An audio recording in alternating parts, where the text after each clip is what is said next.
Bom dia a todos. Eu me chamo Lúcia Reis Peixoto Roselli, sou professora da Universidade Federal de Pernambuco no programa de pós-graduação em Engenharia de Produção e hoje estarei apresentando os métodos SMART e SMARTER.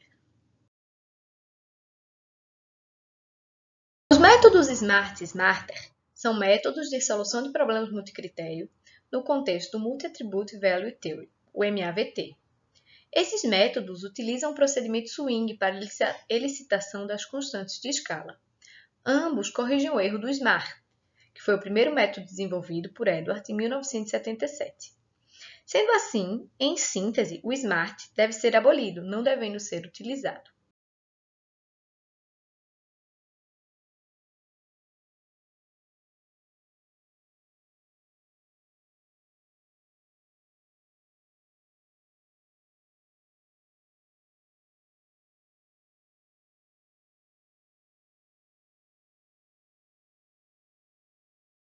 O SMART corrige o erro do SMART a partir da inclusão do procedimento de elicitação swing.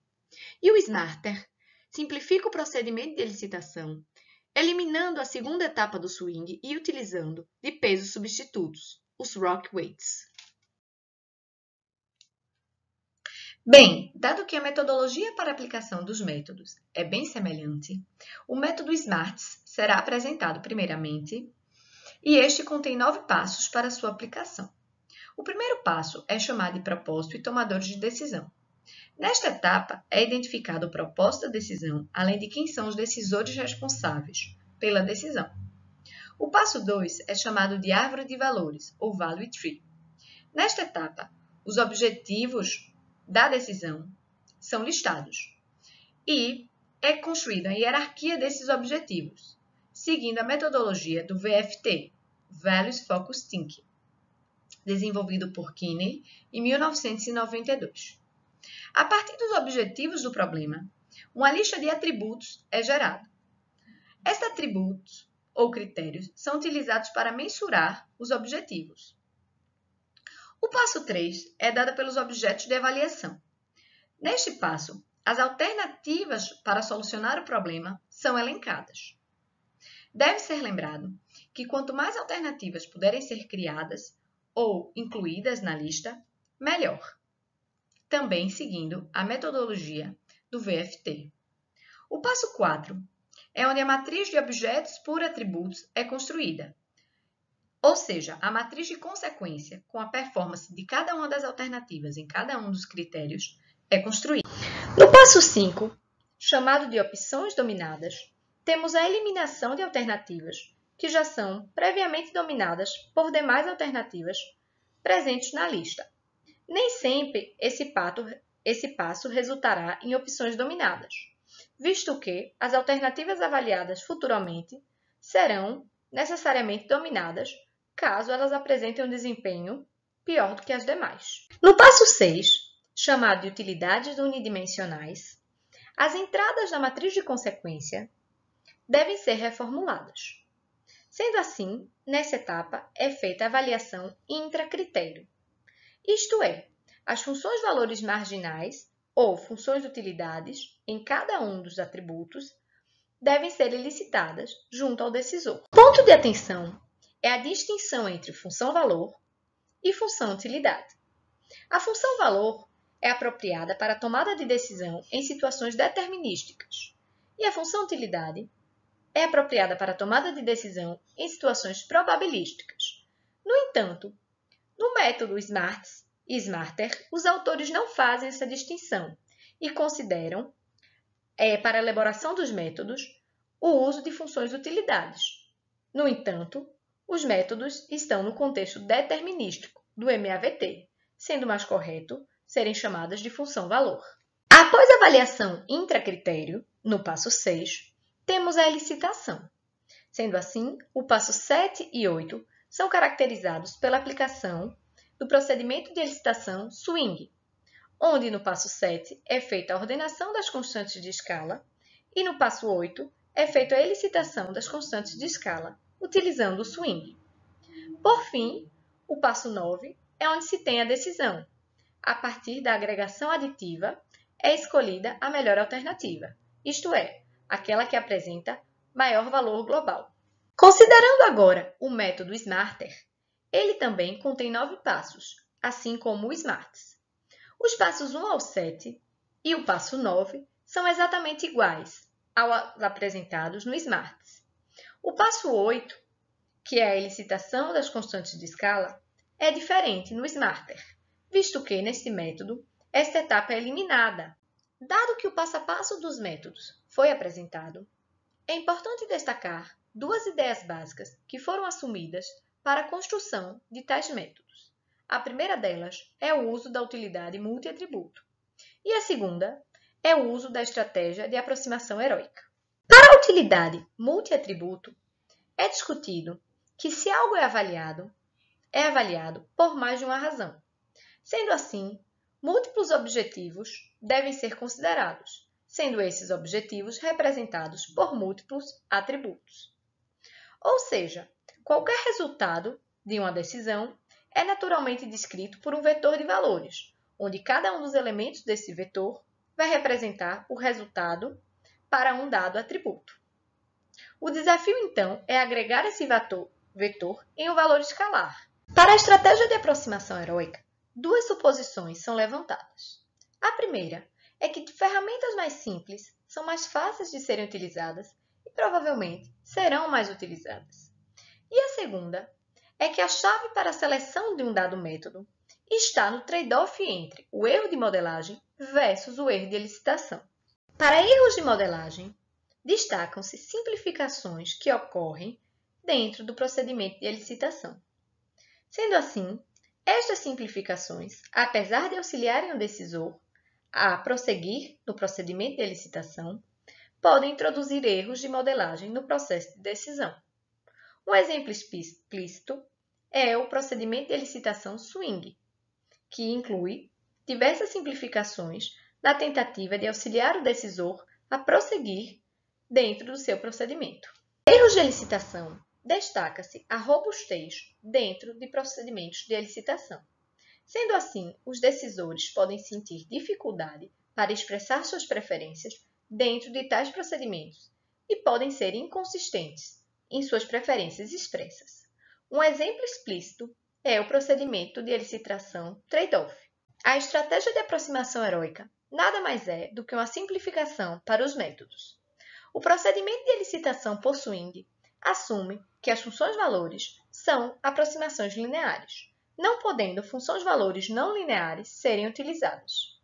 Além disso, para o Smarter, é justificado o uso de pesos substitutos. Agora, algumas questões técnicas para a aplicação dos métodos serão discutidas. Primeiramente, serão discutidas o passo 6, utilidades unidimensionais. Depois, o uso do modelo aditivo. Depois, o erro do SMART. O uso do swing e, por fim, o ranqueamento dos pesos, isto é, o uso do procedimento ROC. No passo 6, dentro da avaliação intracritério, os valores marginais são apresentados ao invés de valores físicos, isto é, uma função-valor unidimensional, U de x, mede o desejo do decisor sobre o valor x de uma alternativa no atributo avaliado.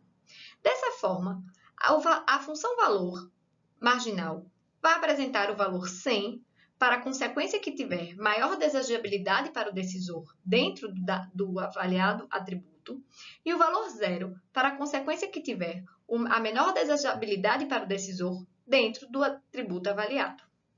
Para o passo 6, onde as funções-valores são definidas, deve ser lembrado que, com base na estratégia de aproximação heróica, essas funções-valores serão lineares em x. A questão que surge, então, é quando as aproximações lineares são inapropriadas e os métodos não devem ser utilizados. A resposta para essa pergunta é quando as funções forem não monotônicas. E o que seriam, então, funções não monotônicas? Pensando em um problema de compra de carro, vamos considerar que o decisor esteja avaliando 4 critérios para a mensuração de seus objetivos, sendo ele a potência do carro, a frequência de visitas à loja para verificar defeitos em modelos anteriores, a quantidade de aço triturável no carro e o estilo. Sendo assim, para o primeiro critério, potência, quanto maior for a potência do carro, melhor para o decisor. sendo representada pela função tipo A, que é monotônica crescente. Por outro lado, quanto menor for o histórico de visitas à loja, também melhor para o decisor, sendo representado pela função monotônica do tipo B, decrescente. Com relação à quantidade de ácido triturável, até certo ponto, quanto maior for a quantidade, mais segurança o decisor terá. No entanto, a partir de certo ponto, a quantidade de ácido triturável não passa mais a ser preferível para o decisor, pois o carro se torna pesado, devagar e difícil de controlar. Nesse sentido, a função é descrita pelo tipo C, sendo não monotônica. Por fim, para o critério estilo, não é possível se atribuir uma medição física, sendo necessária a construção de uma escala. Esse critério é, então, chamado de construído. Desta forma, observamos que as funções não podem assumir uma aproximação linear quando forem não monotônicas, como a função de tipo C. Além disso, quanto maior for a curvatura da função, menos satisfatória será a aproximação linear. No entanto, é simples o julgamento do decisor para avaliar a aproximação ou não da função à linearidade. Por exemplo, considerando o exemplo do carro, é perguntado ao decisor se um aumento de 10 cavalos na potência do carro é preferível na base da escala, ou seja, para carros que já têm uma potência mais baixa, no topo da escala, para carros que têm uma potência mais alta, no meio da escala, ou se isso não importa. Em qualquer carro, a sua preferência para o aumento na potência será igual. Se a resposta do decisor for esta, de que não importa, então a aproximação linear é aceita. Porém, se a resposta do decisor for que é mais preferível um aumento da potência na base da escala para carros que já têm uma potência mais baixa do que no topo da escala, então a linearidade precisa ser avaliada. Nesse contexto, se a aproximação linear não é útil, o decisor deve recorrer a métodos conhecidos para a elicitação da função, como apresentado por von Winterfeld e Edward em 1986. No entanto, como já comentado, o SMART assume a ideia básica de aproximação heróica, assim como o SMARTer, assumindo que as funções-valores são lineares. Dado que os métodos SMART e SMARTer estão no contexto do MAVT, o modelo aditivo é aplicado para agregar os valores após as funções-valores terem sido determinadas para cada um dos atributos, conforme a equação abaixo. Sendo assim, para cada alternativa é encontrado o valor global, a partir da agregação do valor de cada uma das constantes de escala, que serão encontradas na elicitação por swing, multiplicado pelo valor marginal, em cada um dos atributos. Deve ser destacado que 2 testes precisam ser feitos para que o modelo aditivo seja utilizado. Primeiramente, a independência preferencial precisa ser satisfeita, isto é, a estrutura de preferências do decisor para consequências em um dado atributo não pode depender do valor da consequência em outro atributo. Além disso, a monotonicidade deve ser satisfeita. As preferências do decisor devem ser crescentes ou decrescentes para os valores de consequência dentro de cada um dos atributos. Com relação ao erro conceitual do SMART, devendo ser lembrado que o SMART foi o primeiro método desenvolvido e que este deve ser abolido e substituído pelo SMART ou SMARTer, este erro é referente à definição dos valores de constante de escala. Dado que os métodos SMART e SMARTer estão no contexto do MAVT, as constantes de escala não têm o significado de pesos, como grau de importância.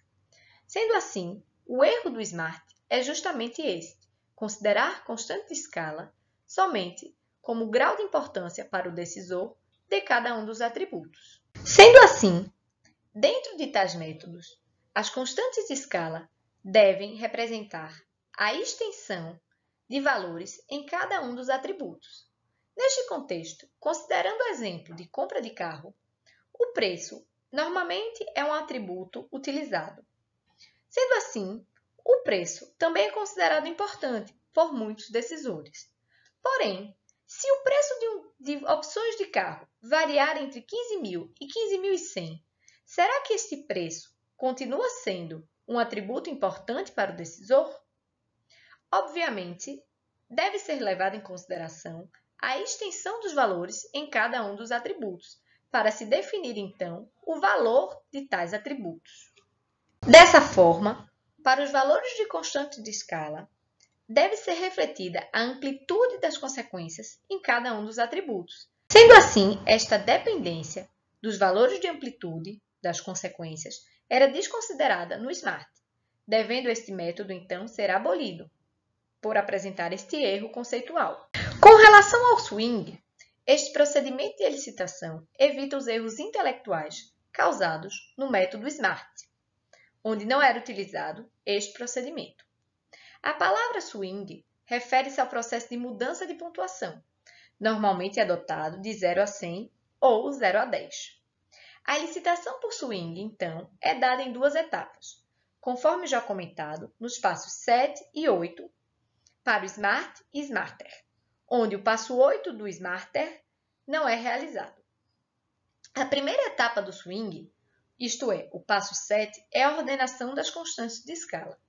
Já a segunda etapa do swing, passo 8, somente para o SMART, é a definição dos valores de constante de escala pelo procedimento de elicitação por swing. Na etapa 1 do swing, é assumido que uma alternativa hipotética com pior valor em cada um dos atributos é incluída na matriz de consequência. Sendo assim, supondo que o decisor precise escolher essa alternativa, é perguntado a ele para qual atributo ele deseja melhorar o desempenho dela do valor mínimo para o valor máximo, por exemplo, de 0 para 100, se esta for a escala adotada. Sendo assim, o atributo escolhido será aquele com maior valor de constante de escala e o primeiro do ranking. Esse atributo é, então, excluído do processo e o processo continua com os atributos remanescentes, até a obtenção da ordem final. Considerando, então, o exemplo do carro, previamente apresentado, onde 4 atributos são considerados, sendo ele a potência do carro, o número de visitas à loja, a esmagabilidade e o estilo, para o decisor, é então incluído na matriz de consequência um carro com o pior valor nesses 4 critérios, sendo então perguntado ao decisor para qual critério ele desejaria melhorar a performance desse carro. Sendo assim, para o decisor, o critério potência é aquele onde ele desejaria melhorar a performance do carro, sendo então a constante de escala para o critério potência a primeira do ranking e esse critério excluído da lista. O procedimento então continua até que o decisor avalie todos os critérios.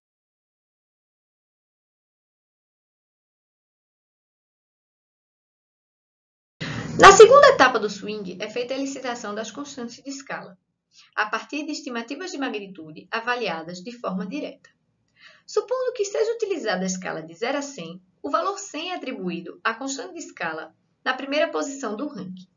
Sendo assim, para a segunda constante de escala no ranking, um valor entre 0 e 100 será definido pelo decisor, assim como para as demais. Após essa definição, esses valores devem ser normalizados para se encontrar o valor final dessas constantes. Supondo o exemplo do carro, onde o critério potência apresenta o maior valor de constante de escala, o valor 100 é definido para esta. Já o critério formato do cinzeiro é considerado no problema, sendo um critério com valor 0, dado que esse critério não tem a menor relevância para o decisor. Agora, nessa escala entre 0 e 100, é perguntado ao decisor qual é o valor de constante de escala para viagens à loja. Os 4 julgamentos, então, resultantes são normalizados e serão os valores finais.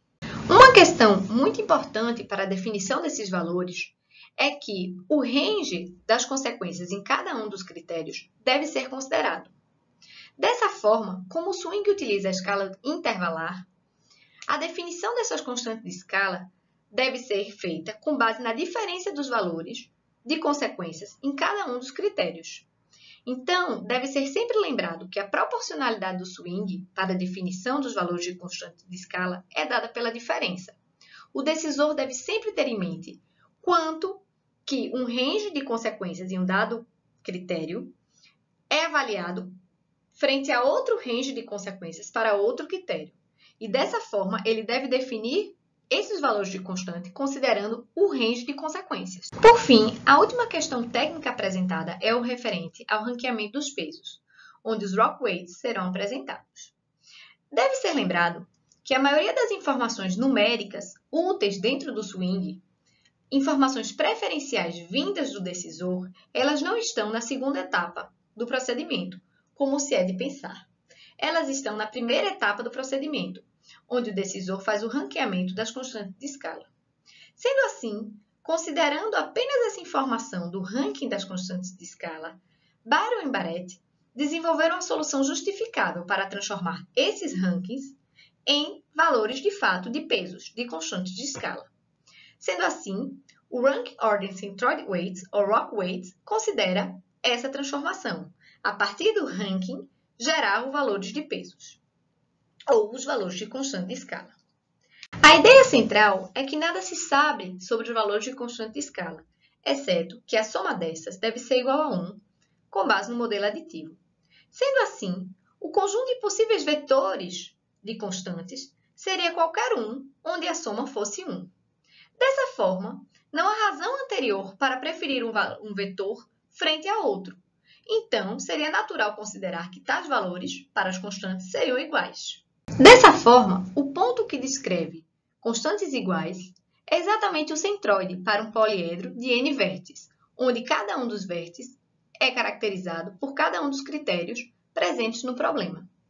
Com base, então, na ordenação das constantes, é possível mudar a posição geométrica do conjunto de constantes aceitáveis, ou pesos aceitáveis, e, dessa forma, encontrar o centroide desse novo poliedro, considerando esta ordenação. Com isso, a equação para pesos tem uma forma computacional, descrita abaixo. Para o problema do carro, os valores de constante de escala podem ser calculados com base nas equações apresentadas. Esta tabela apresenta, então, os valores das constantes de escala para problemas com até 16 critérios. Uma questão importante para ser destacada é que no método Smarter, utiliza-se de informação parcial dos decisores, dado que apenas a ordenação das constantes de escala é necessária para se encontrar os valores de tais constantes. Sugere-se, então, que o Smarter seja útil para uso em pesquisas de mercado, problemáticas envolvendo pesquisas ao público, entre outras situações onde a licitação das constantes precisa ser facilitada. Byron e Barrett realizaram muitos testes com o método Smarter, visando comparar seu resultado, ou seja, a alternativa indicada por ele, com o resultado do Smarts. Como conclusão, após diversos estudos de simulação desenvolvidos pelos autores, foi possível encontrar que as soluções encontradas usando o método Smarter, isto é, considerando os rock weights, foram semelhantes às soluções encontradas usando o método Smarts em aproximadamente 98 a 99% dos casos. Nesse contexto, a questão que fica é: o uso de um método ou outro deve ser avaliado dentro do contexto decisório.